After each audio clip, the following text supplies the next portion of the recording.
पुराने ज़माने में सर्वे करने का निज़ाम आज के जैसा नहीं था। सर्वे भी मुख्तलिफ अंदाज से होता था। एक मुल्क का बादशाह था जो बड़ा ज़हीन था, बहुत समझदार था, और वो देखना चाहता था कि उसकी सल्तनत में बसने वाले लोगों की मेंटेलिटी कैसी है, कैसी जहनीत रखते हैं वो। चुनाचे एक दिन उसने एक तजर्बा किया।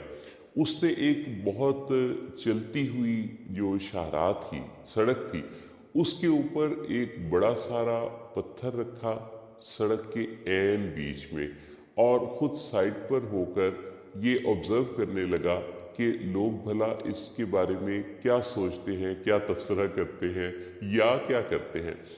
लोग आते गए, गुज़रते गए।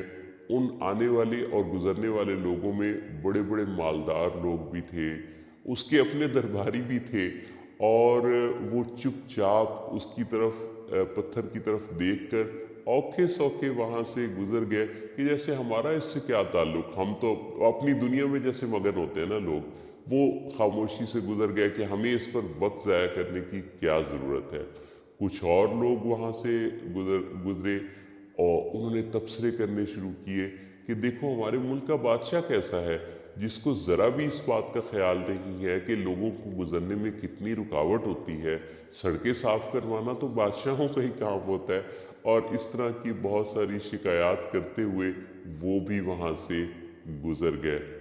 कुछ और लोग जब वहाँ से गुज़रे तो उन्होंने अपनी तरह के और बहाने बनाए। किसी ने थोड़ी बहुत आपस में बातचीत की कि ये हमारा जो निज़ाम है इसके बारे में ये होना चाहिए, इस सड़क को इस तरह से नहीं होना चाहिए, जैसे लोगों का तबसरा करने का अंदाज होता है। इतने में एक फल वाला भी वहाँ से गुज़रने के लिए आया। वो फलों की रेडी पर था। उसने सामने देखा तो बड़े सारे पत्थर ने उसका रास्ता रोका हुआ था।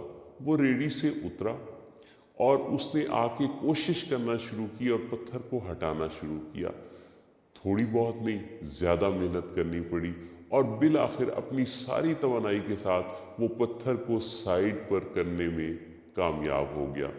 उसकी नीयत ये थी कि उसे भी रास्ता मिल जाएगा और जो पीछे आने वाले हैं उनके लिए भी आसानी हो जाएगी।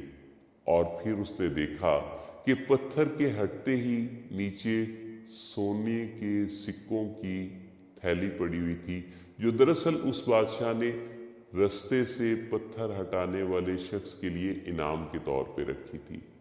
ख़वातीन और हज़रात, हम अपनी ज़िंदगी में मुश्किलात से बचते रहते हैं। हमारी ख्वाहिश पता है क्या होती है कि हमें किसी भी मुश्किल का सामना ना करना पड़े, और ये मुश्किल से बचने की हमारी जो ख्वाहिश है इसी ने हमें बहुत ज़्यादा सहल पसंद बना दिया है। आप देखिए कि कितने लोग हैं जो एक्सरसाइज करने की रूटीन रखते हैं, क्योंकि एक्सरसाइज करना भी एक मुश्किल काम है। हम अपने स्टेटस को पे रहना चाहते हैं। मुश्किलात जितनी भी हमारी ज़िंदगी में आती हैं, ये दरअसल हमारे प्रॉब्लम सॉल्विंग स्किल्स को, प्रॉब्लम सॉल्विंग मसल्स को मजबूत करने के लिए आती हैं। हम समझते हैं कि जो आंधियाँ चलती हैं ये सिर्फ हमें हमारे घर में घर को गर्दालूद करने के लिए या हमें को नुकसान पहुंचाने के लिए होती हैं। नहीं, बाज़ औक़ात आंधियाँ रास्ते साफ़ भी करती हैं। तेज़ हवाएं रस्तों को बनाने, साफ़ करने का काम भी किया करती हैं। देखिए, हम इस बात में कि मुश्किल रास्ते में आ जाए तो क्या उस मुश्किल को फिर फेस नहीं करना होता, इसका सबक हम चींटी से भी सीख सकते हैं। एक दफ़ा बचपन में मुझे याद है बहुत अच्छी तरह कि मैंने एक गुजरती हुई चींटी के सामने तिनका रखा, तो उसने अपनी मंजिल नहीं बदली, रास्ता यूँ बदला कि तिनके से एक साइड पे होके वो उसी तरफ को, उसी समत को चलती गई जिस तरफ उसने जाना था। और हम ज़रा सी रुकावट आने पर अपनी मंजिल ही बदल लेते हैं। याद रखिए कि जितनी बड़ी मुश्किल होती है ना, उतनी ही उसके अंदर बड़ी सक्सेस मिलती है। अभी तो ये लोगों को बात काफ़ी समझ आना शुरू हो गई है कि क्राइसिस के अंदर अपॉर्चुनिटी होती है।